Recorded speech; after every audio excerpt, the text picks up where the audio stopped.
What do I have to do tomorrow? Is that exam I need to study for? Shoot, what's that term I can't remember? I wonder how my ex-girlfriend is doing.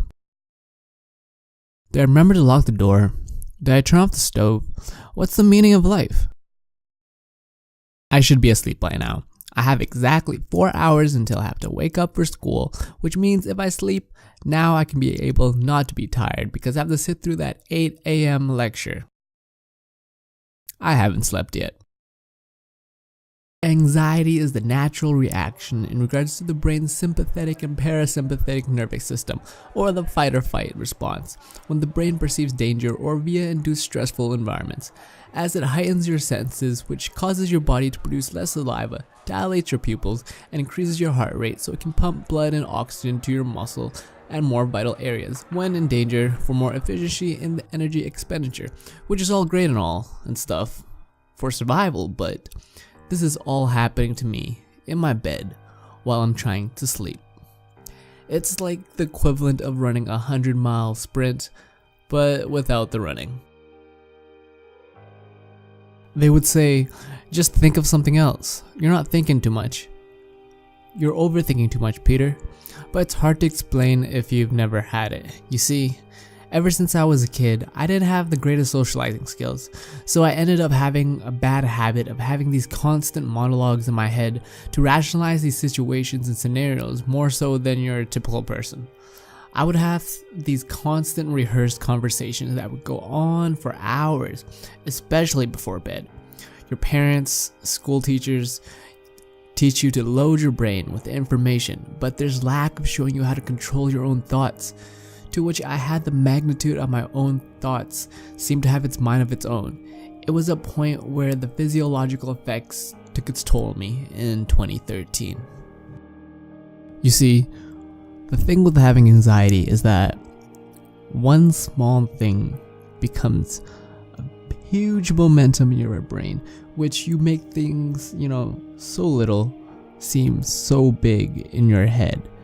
And you begin to have these weird rationalizations and overthinking patterns to a point where it's like, I remember specifically because in 2013, that was, the year where I was actually diagnosed with anxiety.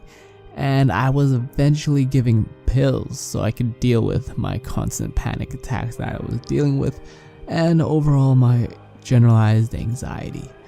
Because to have something in your own body, a mechanism that's supposed to protect you, hurt you in the long run, it was one of the scariest things ever. Like, I remember trying to sleep night after night. It was like, I felt like my chest, someone was stepping on my chest. I couldn't breathe. My breaths became shorter. And next thing you know I'm in the emergency room of the hospital because I honestly thought that my heart was gonna pass out or give up and eventually have things like heart palpitations. And it didn't even happen once, but it happened twice.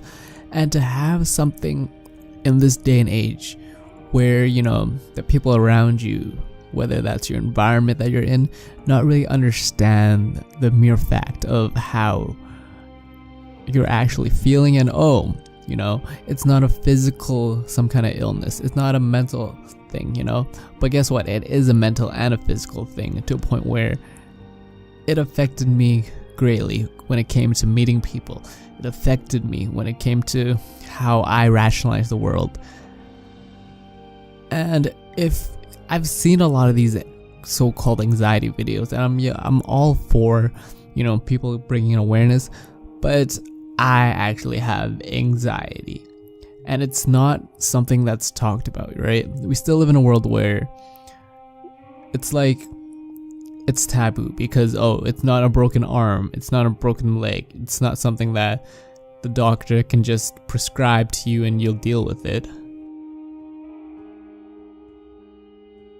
Because you don't actually get to control your thoughts until you actually control your thoughts, if that makes any sense. You see, the thing with anxiety is that just the slightest in any kind of interaction, I would overanalyze it, overthink it, and it was to a point where I was focusing way too much on the things that didn't get me where I wanted to go. And even till this day, I still battle with anxiety. And anxiety is usually coupled with things like depression, bipolar, and a bunch of other things, but I'll talk about that one day. And my name is Peter, and I've been living with anxiety. And just because I have this, and this, you best believe that it's not going to stop me from doing whatever it is that I want to do.